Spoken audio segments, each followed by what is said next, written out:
Good morning, everybody. Pastor Randy Fry, Gower Christian Church, coming to you from Studio 2 Bravo 2B in the sprawling Gower Christian Church Media Complex.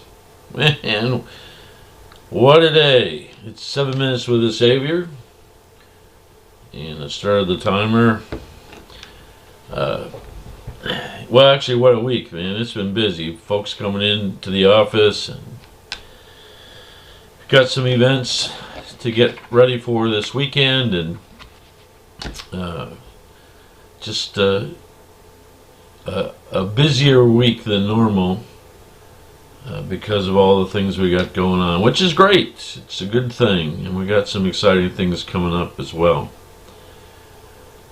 But I'm having the video log, the vlog equivalent of writer's block. I couldn't really figure out what to talk about this morning. I ran into my Lectio 365 prayer app, which is often a place of inspiration for me today. Was looking at the compassion of Jesus. And that's, what a great thing to talk about a lot. And today it's a story from Mark chapter 1, verses 40 to 45. And he comes across a leper, and he says this: a man with leprosy came to him and begged him on his knees, "If you are willing, you can make me clean." Jesus was indignant, this translation says. He reached out his hand and touched the man. "I am willing," he said, "be clean." Immediately the leprosy left him and he was cleansed. In Jesus' time there wasn't a cure for leprosy, and the consequences of contracting that disease were really severe in Jewish culture. They were outcasts. They were at the very, very, very margins of society. They had to live alone. And when they were on the street, they had to cry out, "Unclean, unclean." They literally had to warn people not to come close to them, because to touch a leper would be to make these other people unclean. In other words, Jewish culture, that uncleanness wears off on anybody who would touch a leper. And so here's Jesus. I love that word, indignant. He wasn't upset with the man and the request. It was a mixture of anger and of compassion. He was angry that because of this man's infirmity, he was an outcast.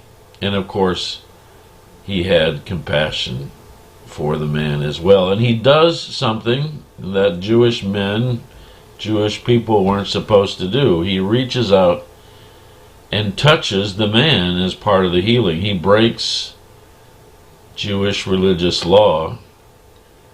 And it was a sure sign to the man that Jesus was indeed willing. "I am willing," Jesus said, "be clean." And of course, miraculously at that moment, he was healed of his leprosy, which, as you can imagine, was incredibly empowering and liberating for that person. And that's the one thing I notice about when Jesus' help, he's always moving people towards wholeness. He's always, Jesus' help is not a band-aid or a temporary solution. When Jesus helps, he's always moving people towards greater wholeness. And that's such a challenge, man. Do we help people when they're in need in a way that moves them towards greater wholeness or contributes to greater wholeness and wellness on their part? It's a challenging question. But the question the prayer app asked today is, what are the things, what are the circumstances or situations that you care about? The things that maybe make you angry, or the things that break your heart with compassion. What are those things? And then the other question is, how can we touch that situation? How can we touch that and help contribute to greater wholeness in those situations? Part of our calling, we've been talking about calling a little bit also recently, part of our calling is to pay attention to those causes, those circumstances that we respond to in our gut with either anger or compassion. What are those situations in our community, in our neighborhoods? What are those situations that break our hearts? Or even on a more global, national or international level, what are those situations that break our hearts? What are those things that we're indignant about because of the injustice? What moves you?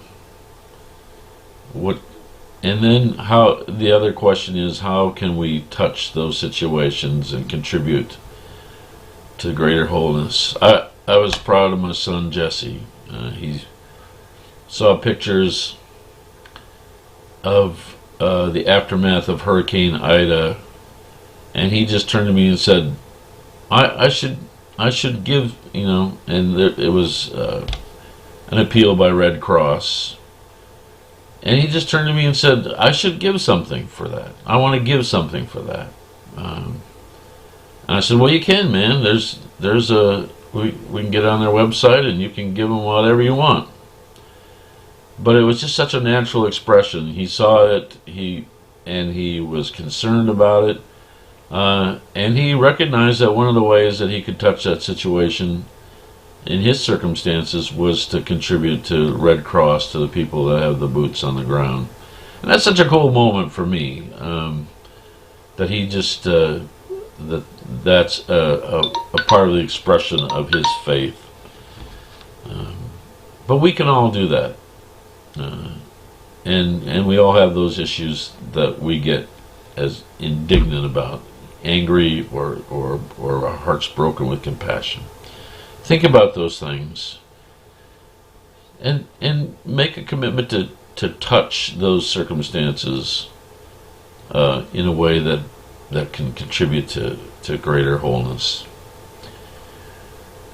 We can pray, and there's a couple of circumstances that we can certainly be praying about right now.